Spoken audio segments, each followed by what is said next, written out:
세계는 넓고 이슈는 많다. 우리의 시야를 국제적으로 넓혀보겠습니다. 국내 뉴스, 국제 이슈 다 덤벼라. 지금은 글로벌 시대. 국제적 토크의 세계로 들어가 보겠습니다. 군사 외교 안보 맡고 있습니다. 김종대 전 의원. 안녕하세요. 네, 세계적인 평론 스케일 이승원 평론가 어서 오세요. 안녕하세요, 이승원입니다. 네, 잘 지내시죠? 아이고 뭐 잘 지낼 리가 있겠습니까? 나라가 이렇게 물가도 많이 오르고 네. 또 참 부동산 가격은 떨어진다 그러고 네. 뒤숭숭하지 뭐 안 그래요? 그렇죠. 네, 뒤숭숭. 네, 점심 먹기가 진짜 두렵더라고요 요즘. 그래요? 점심값. 점심값도 많이 올랐어요? 많이 올랐어요. 네. 네, 많이 올랐고요. 라면값, 뭐 초코파이, 뭐 오늘부터도 라면값이 또 오른다면서요? 100원씩 예. 오른답니다. 아, 참. 근데 국제적으로 미국 물가가 높아요. 그래서 금리를 또 올린다 그런데 미국 금리가 오르면 원자재 값이 상승되면 우리 물가 또 오르지 않습니까? 아니, 그러면 다 연동되죠. 연동되잖아요. 네. 아, 이거 어떻게 해요? 이거 물가를 잡기 위해서 금리를 올린다고 하는데 금리 올리는 게 달갑지 않죠. 이거는 우리가 지금 가장 시한폭탄이 가계부채입니다. 예. 1,800조 원을 돌파했어요. 그러니까 그동안에 낮은 금리에 대출 쉽게 받아가지고 주식 또 암호화폐, 부동산 뭐 이렇게 어떤 그 흥청망청하던 영끌의 시대, 말하자면은 돈의 맛에 중독됐던 시대, 이런 시대가 이제 문제는 끝났다는 겁니다. 이걸 그렇죠. 정부가 진솔하게 얘기를 해야 돼요. 예. 자꾸 머뭇거리면 안 돼요. 이제 잔치는 끝난 거예요. 그런 상황에서 새로운 뉴 노멀에 대비해야 될 때가 온 거거든요. 예. 이런 걸 여야가 좀 영수회담에서 얘기도 하고 이 국가가 지금 처해 있는 상황, 우리는 어디로 가는가. 이런 얘기 좀 하면 얼마나 좋습니까? 그런 얘기 안 합니다. 안 한대요. 가처분 얘기하고요. 네. 뭘 가처분하는지 또 가처분 왜 하는지 잘 모르겠어요. 네. 윤석열 대통령은 18일부터 영국, 미국, 캐나다 순방길에 오릅니다. 자, 미국, 일본 정상과의 정상회담도 이렇게 준비돼 있습니다. 이번 순방길 어떤 일들이 벌어질까요? 이승원 평론가? 기본적으로 이제 9월이 외교의 해죠. 예. 외교의 달입니다. 주로 9월에 많은 일들이 벌어지는데. 유엔 총회가 일단 있고요. 그렇죠. 네. 특히 유엔 총회. 과거 보면 2005년 9.19 그 공동성명도 그렇고 네. 그 문재인 대통령과 김정은이 만났을 때 9.19 뭐 이렇게 공동선언문 9월 달에 항상 외교 문서들이 많이 나왔던 것 같은 느낌적 네. 느낌도 실제 있습니다.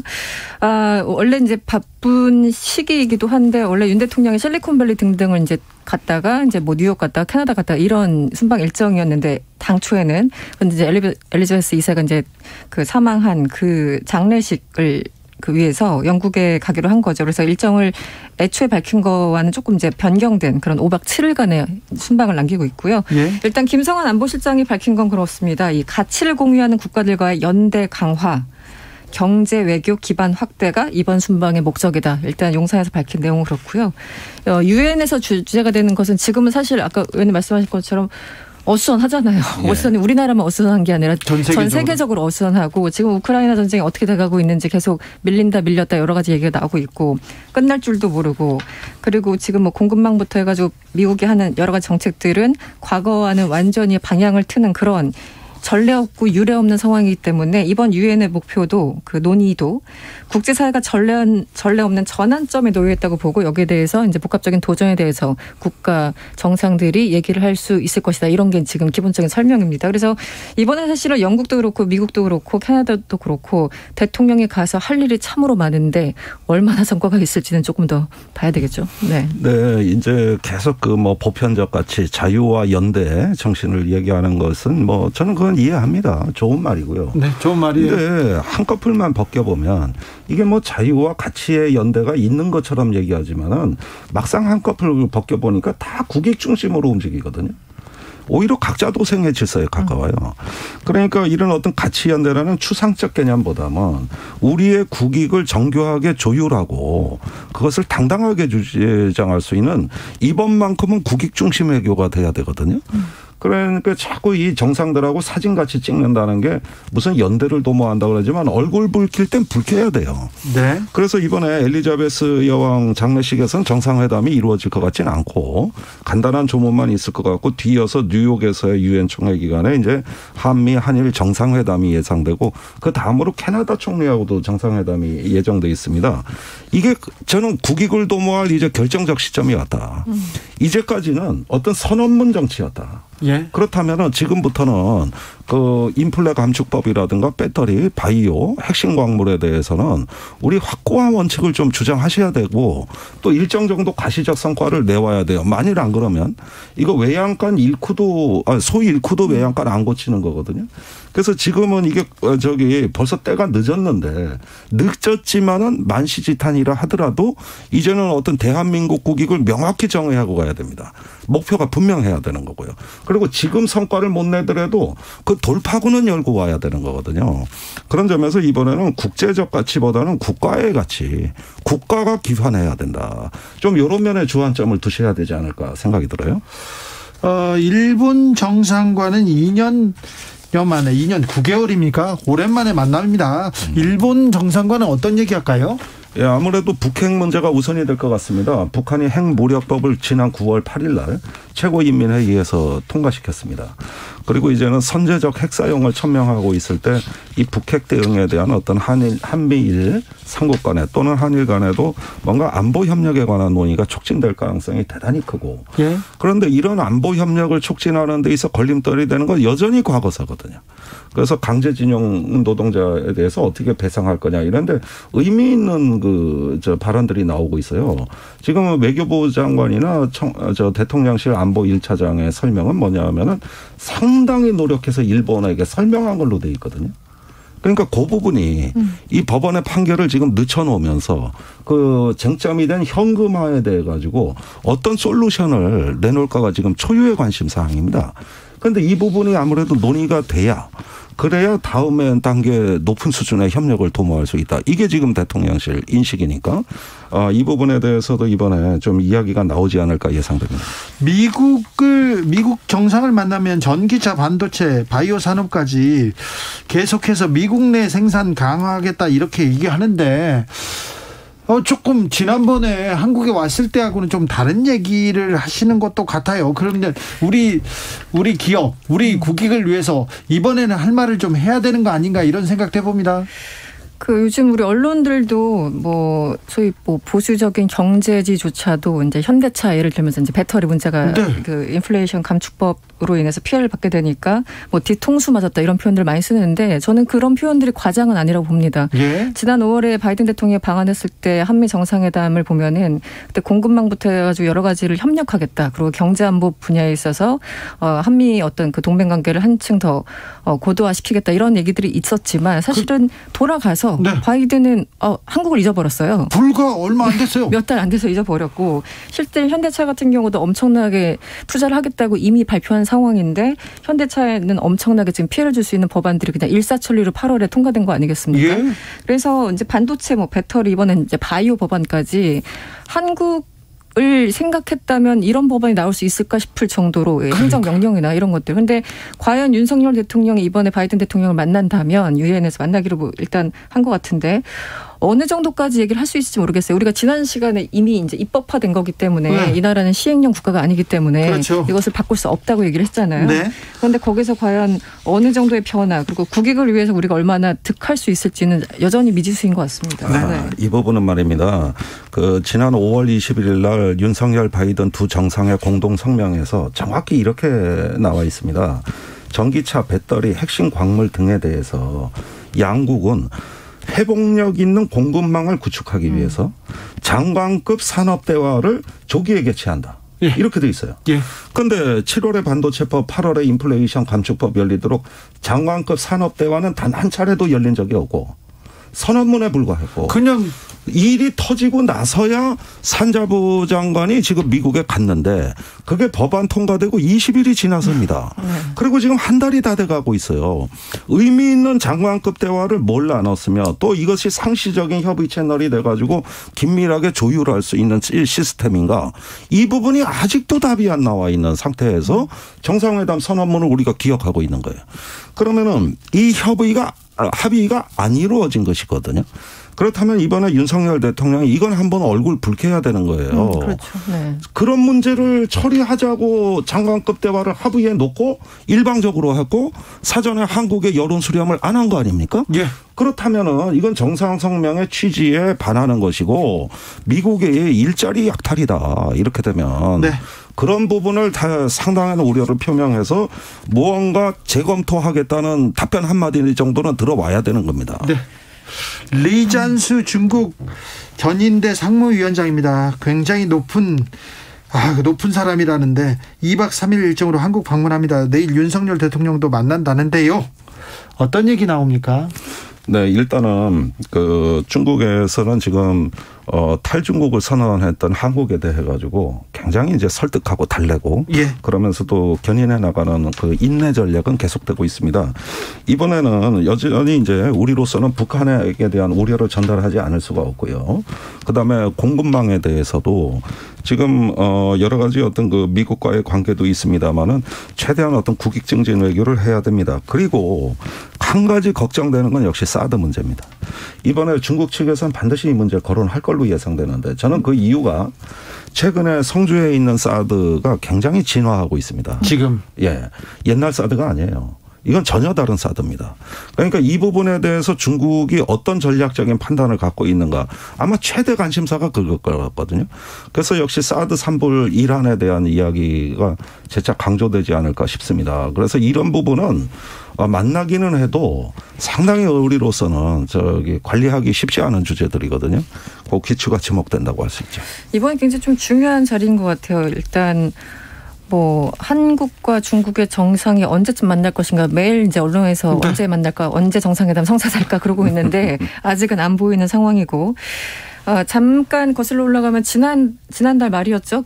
이제 한중 수교 30주년 해가지고 우리 박진 장관과 그리고 왕이 외교부장이 서로 스피치가 있었고 각각 얘기했는데 왕이 위원이 그때 얘기했던 게 이번에 다시 언급이 될 겁니다. 그날 왕이 외교부장은 이런 얘기를 했어요. 이 디커플링에 대해서 반대를 하고 자유무역 체계를 함께 지키며 공급망의 안정성과 원활함을 함께 이뤄가자 이런 거였거든요. 그러니까 사실은 미국과 얘기하고 있는 그 모든 것을 우리랑도 얘기를 해야 돼. 미국으로 가는 그 방향을 좀 틀어서 우리와도 같이 좀 해야 되라고 얘기를 한 거예요. 그러니까 맞불을 놓은 거죠. 그래서 저는 이 기조 안에서 이번에 리잔수 상무위원장도 어차피 우리나라에 와서 얘기를 할 수밖에 없을 것이고 저번에 말씀드렸지만 이 방한하는 규모가 66명이에요. 네, 66명인데 중국 스케일이네. 그러니까요. 근데 이번에 뭔가 전반적으로 정말 다 탈탈탈탈 털어서 얘기를 하고 그래서 자기네들의 대한 전략을 세우겠다는 것은 아닌가. 그래서 저는 이제 어떤 사람들이 오냐 봤더니 장차관급 7명 포함해서 장관 4명, 차관급 3명에서 7명에서 66명인데 외교 분야 당연히 들어가 있고 경제 분야 들어가 있고 약간 사법 관련된 사람들도 오더라고요. 그러니까 이번에 분야별로 지금 한국 윤석열 정부가 아직은 초기니까 때문에 어느 정도 대중 전략을 갖고 있는지 이번에 좀 제대로 알아보고 그 이후에 본격적인 본인들의 어떤 정책을 조금 더 세게 얘기하지 않을까 하나의 어떤 분기점이 되지 않을까라는 생각도 듭니다. 네. 황 기정님께서 역시 김종대 역시 이승원 얘기합니다. 네. 그럼요. 영국 엘리자베스 2세 여왕이 서거했습니다. 네. 영국 여왕이 서거했는데 전 세계가 엄청나게 영국 왕이 이런 자리였습니까? 그러니까 역시 제국의 추억입니다. 이건 영국의 여왕이 아니라 영국의 킹덤의 여왕이에요. 그러니까 제국의 여왕이거든요. 아직도 느슨한 연합체지만 영연방에 56개국이 들어와 있어요. 그러니까 해가 지지 않는 나라의 추억, 과거의 어떤 근대의 여명기에 생겼던 하나의 어떤 제국의 질서의 잔상들이거든요. 네. 또 그것이 지금은 문화적으로 코드화되어 있단 말이죠. 예. 그래서 우리가 독립국가고 주권국가긴 하지만 한때는 형제같이 지냈던 이런 식의 어떤 문화적 코드로 이것이 연결되어 있는 상징적 인물이 엘리자베스 2세고 무려 재임 기간이 70년 가까이 되니까 이거는 어떻게 되냐면은 이제 한 시대가 끝났다. 그렇죠. 여기에서 단순히 한 인물의 죽음이라는 것을 초월해서 우리가 한 시대가 지나가고 있다는 하나의 분기점처럼 보여지는 거거든요. 네. 그런 면에서 세계의 이목이 쏠려 있고 또 이렇게 한 시대가 끝났다면 차제 영연방을 계속 유지해야 되느냐. 이런 문제까지 논의되는 거 보면 이 여왕의 그동안의 존재감이라는 게 네. 얼마나 대단했던가 하는 걸 실감하게 되는 여왕의 것이죠. 존재감 대단했습니다. 근데 찰스 왕이 됐죠. 이제 찰스 왕에 대한 미움은 뭐 어마어마한 것 같아요. 이것도. 사실상 전 국민 밉상 약간 네. 이런 느낌도 있고 이제 다이애나 비에 대한 워낙 그 사람들의 그 추앙에 가까운 네. 정서와 기억과 마음들이 있기 때문에 그만큼 이제 마이너스가 되는 거죠. 지금 보면 이제 약간 표정도 좀 짠하더라고요. 네. 느낌상 찰스 3세가. 그래서 관련 기사들 많이 나오고 있어요. 그래도 여왕이 어떤 식으로든 통합하고 어떻게든 누르고 있던 그런 여러 가지 이제 분출들을 과연 찰스 3세가 리더십을 발휘해서 과연 유지해 나갈 수 있을까? 그건 이제 본인들도 사실 불안한 거예요. 그동안 네. 형식적인 영방을 유지하고 있다고 하더라도 정치적으로나 감정적으로 여러 가지 좀 불안한 그런 상황 같고요. 그거 유지하는 게 그렇게 어렵습니다. 그러니까 그 리더십이라는 게 보이지 않는 거지 사실은 예. 그 달성하기는 굉장히 어려운 거잖아요. 네. 그렇기 때문에 많이 비교가 되고 있는 것 같아요. 그런데요. 네. 윤 대통령 순방에 김건희 여사도 동행합니다. 그런데 굉장히 관심이 많아요. 그러니까 참 저는 이런 특이한 어떤 이게 굉장히 비정상적인데 예. 6월 28일 날 나토 정상회의에 윤 대통령이 갔을 때도 기사의 절반은 김건희 여사였어요. 네, 더 많이 나왔다 이런 그때, 얘기도 있었어요. 예. 어디 주변에 일본의 요미우리나 아사히 신문을 보면은 정상들의 연설의 의미, 나토 신전략 개념의 내용, 향후 정세 전망 이런 게 그냥 막 전면으로 보도가 되는데 우리나라 신문을 보면은 그런 건 짤막하게 나가고 김건희 여사의 목걸이, 김건희 여사, 예, 빵집, 복장, 네. 장신구, 발찌, 뭐 그다음 말 한마디, 표정. 아니 이게 기사의 절반이 됩니까 그래? 그러다 보니까 중요한 걸 많이 놓쳤는데 네. 바로 그런 행태, 우리의 관심이 그쪽으로 쏠려 있는 사이에 반도체법 뭐 이런 뭐 인플레법 다 터진 겁니다. 맞아요. 그러니까 이 정상외교라고 했을 때 정상외교의 본질을 충분히 주목해주고 거기서 뭔가 평가가 나와야 되는데 이 여사의 변수가 껴버리는 거예요. 이게 이렇게 되니까 국민들 관심의 절반은 글로 쏠려버리는 것이죠. 네. 네. 그 저번에도 그러니까 이게. 첫 번째는 김건희 여사가 갖고 있는 자체적인 어떤 논란과 의혹 이런 것도 있지만 그거를 상쇄하고 압도할 만한 윤석열 대통령의 정치적 행보나 워딩이 없는 것도 문제입니다. 네. 한쪽이 압도적으로 뭔가 스포트라이트를 받을 만한 것들 그렇죠. 제안이나 내용들이 있다면 네. 그게 어느 정도 눌러질 텐데 사실 윤 대통령의 어떤 발언에 이런 게 해석할 게 별로 없는 거예요. 내용도 없고. 그러다 보니까 더더욱 그 스포트라이트가 김건희 여사한테 쏠릴 수밖에 없고. 그래서 저는 이번 그 윤석열 대통령이 어떻게 보면은 만회할 수 있는 외교 순방 자리가 좀 됐으면 좋겠어요. 그러니까 세금을 내는 대한민국 국민으로서 대통령이 사실은 우리끼리 욕하는 건 괜찮은데 외국 나가서 무시받고 이러는 건 별로잖아요. 네. 네, 우리끼리 욕할 때는 그런 거지만. 외국 언론도 네. 국내 언론에서 너무 떠드니까 외국 언론도 그런 그 대통령과 김건희 여사의 가십을 다뤄요. 아니 그런데 이게 지금 뉴욕의 정상 다자 외교는 굉장히 그 상징적일 뿐만 아니라 중요한 어떤 국가 행사입니다. 문재인 대통령 때 G8 그 정상회의 갖고 유엔 총회 연설을 했을 때 주된 게 뭐냐면은 한국의 방역의 성공과 이 참여적 민주사회의 어떤 역량의 과시가 전 세계의 찬사를 받고 주목을 받았어요. 이번에도 그렇죠. 마찬가지예요. 그러니까 전 세계가 한국을 주목하는 것은 핵심 기술에 있어가지고 중견국가의 튼튼한 펀더멘탈과 그다음에 방역에 성공한 시민성 이런 걸 보는 거거든요.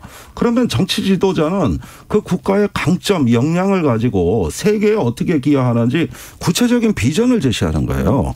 지금 많은 그 세계 여러 나라가 그런 면에서 한국을 주목하고 있습니다. 이제는 우리가 약소국이 아니에요. 중견국가란 말이죠. 미들 파워예요. 그래서 이런 점에서 저는 어떤 품격이 있고 그러면서도 구체적으로 이 공급망과 전쟁의 위기를 타파할 수 있는 어떤 평화 지도자로서의 어떤 기본 철학과 비전 이런 걸 세계에 인상적으로 과시함으로써 지지를 이끌어내는 매력 국가가 돼야 되는 거거든요.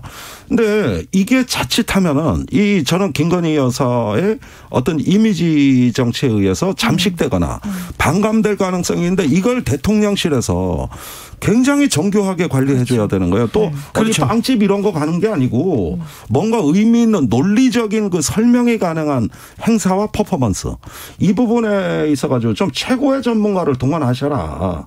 그렇게 해서 시너지 효과를 일으켜봐라. 저는 이걸 주문하고 싶습니다. 어쨌든 김건희 여사에 쏠린 이 관심을 윤석열 대통령이 돌파해내야 됩니다. 그렇죠. 대통령실에서 어떻게든 만들어내야 됩니다. 그러니까요. 그래서 아까 말씀드린 것처럼 스스로 어떤 돌파력이 있어야 되고 메시지가 강력해야 되고 그 다른 나라의 다른 국가의 정상들과 만났을 적에 그냥 만나서 사진 찍고 악수하는 게 아니라 외교를 진짜 해야 되는 겁니다. 그건 엄청나게 공부를 해야 되는 거고 굉장히 기술이 필요한 그런 접근법이 필요한 건데 아직까지 준비가 돼 있는지 사실 잘 모르겠고 이번에 단적으로 유엔 총회 가가지고 이 담대한 구상 얘기한다는 거 아니겠습니까? 예. 그런데 비핵기방 3천에서 약간 변주된 약간 순서와 바꾼 듯한 그리고 플러스 알파 정도 된 그 내용 국내에서도 특별하게 지지를 받지 못하는 그것을 국제 무대에 가가지고 얘기한다라는 게 과연 얼마나 그 다른 사람들에게 울림을 줄 수 있을지 일단 거기서부터 걱정이 되고요. 물론 이제 북한에서는 담대한 망상이라면서 얘기를 하고 있지만 어쨌든 그 내용도 외국이 그 유엔 총회에서 다른 국가들에게 좀 울림 있는 전달이 돼야 되는데 저는 그렇게 성공적일까? 지금 사실 좀 걱정스러운 그런 준비를 입장이에요. 많이 해야 됩니다. 그거는 논리적으로 성립이 안 됩니다. 왜냐하면은 담대한 구상에 우리가 그래도 담대해 보이는 대목은 뭐냐면은 북한에 대한 제재 완화를 이야기했다는 거거든요. 그런데 제재를 하는 건 대한민국이라기보다는 유엔입니다. 유엔 자체가 대북 제재가 그리고 미국이 독자 제재법으로 하고 있어요. 그러면은 유엔을 북한에 대한 제재를 완화하고 그들을 설득해서 평화의 길로 나오도록 설득하는데 유엔이 앞장서 달라는 이야기를 할 수 있느냐는 거예요. 결국은 이 문제의 당사자, 담대한 구상의 당사자는 말은 윤석열 대통령이 했지만 주체는 유엔이 돼야 되는 거거든요. 네. 그런 면에서 국제 협력을 이끌어 나갈 수 있는 구체적인 틀. 과거엔 육자회담이 있었잖아요. 네, 유엔을 설득할 만한 국제사회를 설득할 만한 뭐 어떤 메시지. 그렇습니다. 그런 걸 통해서 한반도의 평화를 통해 가지고 이 어떤 세계적인 위기를 돌파해보는 동아시아의 어떤 그 혁신과 약진 이 부분을 이야기해야 되고 유엔에 구체적인 주문을 해야 되는데 이런 부분이 아니라 그냥 북한 규탄하다가 내가 담대한 구상을 했다. 이렇게 이야기를 해버리면 어떻게 되냐면 너무 담대하셔서 탈이다. 그만 좀 담대하셔라. 이래 될 수 있는 거예요. 과거에 문재인 대통령이 실패한 게 그겁니다. 유럽 가가지고 정상들한테 북한에 대한 제재 완화를 이야기했는데 본전도 못 건졌거든요. 그게 지금 분위기예요. 거기에다 북한이 핵무력법을 이미 통과시켰어요. 그러면 이 상황에서 담대한 구상 얘기를 해야 될까? 아니면은 조금 더 어떤 진전된 다른 이야기를 해야 될까? 이 부분에 대한 판단이라는 거예요. 그렇지 잘못 이야기하면은 이게 웃음거리가 된다는 겁니다. 이게. 그러니까 예전에 의원님 말씀하신 것처럼 2005년에 9.19 공동성명처럼 실질적인 어떤 로드맵을 육자 간에 만나가지고 그런 합의문이 있거나 아니면 지난 어쨌든 2018년 그 당시처럼 북미 대화 혹은 남북 대화들이 원활하게 계속 선순환 돼서 이루어져서 어느 정도 분위기가 물어익었을 때 그때 얘기를 해도 사실 유엔의 대북 제재는 그렇게 철회하기가 쉽지가 않은 거거든요. 그렇죠. 근데 지금은 선제 공격 우리나라 장관과 그 대통령 얘기를 하고 있고 거기에 대해서 또 맞대응하면서 북한은 얼마 전에 핵무력 정책 법령을 얘기하고 있고 이런 상황에서 평화, 뭐 제재 완화 이런 건 그러니까 논리적 모순을 갖고 있다라는 거예요. 그러니까 이 외교라는 건 순서가 있고 논리적인 정합성이 있어야 되는 건데 스스로 그 문장들 사이에서 모순이 있기 때문에 우리나라 사람들도 지금 이해를 못하는데 어떻게 하겠다는 건지 거기에 대해서 좀 걱정스럽다는 생각입니다. 정진석 국민의힘 비대위원장이 여야가 북한의 핵무력 법제화에 관한 공동 결의문 채택하자 이렇게 제안했는데 어떻게 보십니까? 예, 국회에서 채택될 겁니다. 네. 예, 이런 부분에서는 한 번도 국회가 어떤 그 직무를 태만해한 적은 없습니다. 그래요? 예, 그래서 저는 무난히 통과될 걸로 보는데요. 단지 미세한 어떤 차이가 민주당은 제재만이 능사는 아니다. 이런 이야기를 이재명 대표가 하고 있거든요. 네. 그러면 그것이 아니라면은 어떤 대화와 협력의 접근법을 민주당은 내야 되는 것이고 또 그거를 촉구하는 내용도 이 결의문에 들어가 있어야 되는 거예요. 그런 점에서 규탄의 결의안이기도 합니다만은 우리 정부에 대한 주문 사항도 같이 들어가서 이게 균형을 이룰 수 있으면 합의가 잘 될 거라고 저는 봐요. 그래서 이번에 마침 담대한 구상도 얘기하셨으니까 이제 창의적인 어떤 그 해법을 정부에 주문하는 것도 괜찮겠다. 아마 이런 점에서는 협치가 잘 될 겁니다. 네. 다음 주 외교적으로 굉장히 중요합니다. 국제뉴스 뭐가 나올까 참 궁금합니다. 다음 주. 네. 다음 주부터는 주로 이제 조문 분위기가 일본도 아베 국장이 네. 이제 28일부터 네. 우리가 이제 정진석 대표 비대위원장이 이제 파견이 되고 한덕수 국무총리가 가거든요. 네. 그러니까 이런 조문 외교회장이 마쿠대와의 적절한 기회 공간입니다. 그렇죠. 인간관계도 문상 가서 풀고 그러지 않습니까? 그럼요. 과거에 김대중 대통령 서거하셨을 때도 북한이 와서 그 훗날 임태희하고 비밀회담 네. 되니까 네. 그런 면에서 이런 걸 활용하는 방법, 그 기술이 필요하죠. 네. 시진핑과 푸틴도 만난다고 하니까 그 이슈도 계속 이어질 것 같습니다. 그렇죠. 네. 네. 우크라이나 전쟁이 좀 끝나가나요? 우크라이나가 전세를 뒤집었다는데 이건 맞는 건지. 아이고, 글로벌 시대. 다음 주에는 또 어떻게 될지 자목 궁금합니다. 김종대, 이승원, 김종대 두 분 감사합니다. 고맙습니다. 오늘도 많이 배웠습니다. 네. 두 분 아주 좋습니다. 예. 잘 가십시오. 네. 감사합니다.